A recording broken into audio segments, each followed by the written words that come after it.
په سوات کې یو قاري صاحب راپاڅېدلی او خپله ښځه سره د خپل یار نیولې په کمره کې او دواړه بیا په تبر باندې چې کوم دی مړه کړي دي. نو کوشش وکړو چې ویډیو تر اخرې پورې وګورئ چې یاره آیا د دې دواړو انجام مرګ پکار و یا دې ته په غیرت په نوم باندې قتل وي. نو راځئ. السلام علیکم ورحمت الله وبرکاتو. ټولو ملګرو ته سلامونه. امید لرم چې ښه به ملګرو دا کم فوټو چې تاسو وینئ دا هغه قاري صاحب دی د سوات سره تعلق ساتي کوم چې په درېیمه درجه کې علم کو واده یو میاشت شوي او چې کوم دی خپله ښځه سره د یو یار نیولې ده او هغه په هغه کمره کې چې کوم دی دواړه چې کوم دی وجلي دي په تبر باندې. راځئ تاسو د شارټ کلیپس وګورئ چې یاره دی څومره په خوشحالۍ باندې دا خبره کوي چې او ما خپله ښځه او د هغې چې کوم تعلقات او ناجایزه د بل هلک سره همې وجلي. دا وګورئ.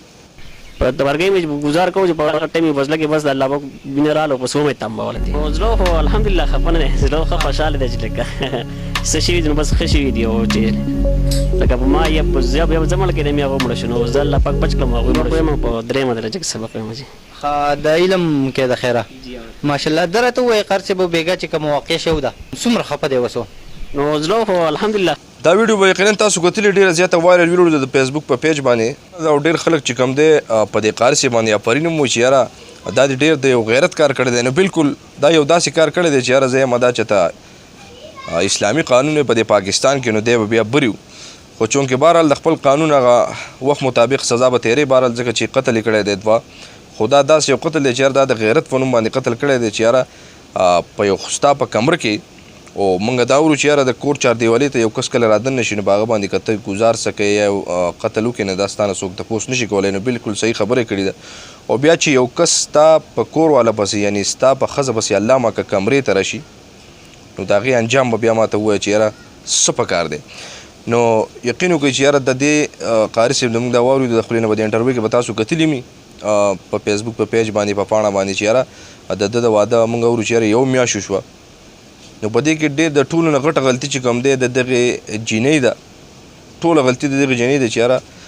کله یو جینۍ واده شي یعنې د خاوند کور ته لاړه شي نو که ستا هر څومره محبت مینه کړي د بل سره نو هغه بیا په هغه ځای پاتې ځکه چې اوس ته بل خاوند شو ستا پردی کور شو بل نو پکار دی چې یاره د خپل مور د خپل پلار د خپل ټول خاندان د عزت خیال ساتل پکار دی چې یاره داسې نه ته یو غلط قدم اوچت کړي او د یوې ګنټې غلطي زه به ووایم یا د نیمې ګنټې غلطي چې کوم ده یا د 20 منټو غلطي د ټول عمر یو ناسور جوړ شي او ټوله بدنامي شي چې یاره دا پلانکي لور داسې او د پلانکي ښځه داسې او کمرې ته پسې دا تللی او دا او موږ اورو چې یاره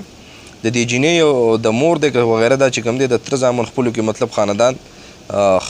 خپلوان دي په دې خپلو کې او په دې کې بیا دویم نمبر غلطي د دغه هلک هم دی چې یاره تا هم لږ سوچ کړی وی چې مطلب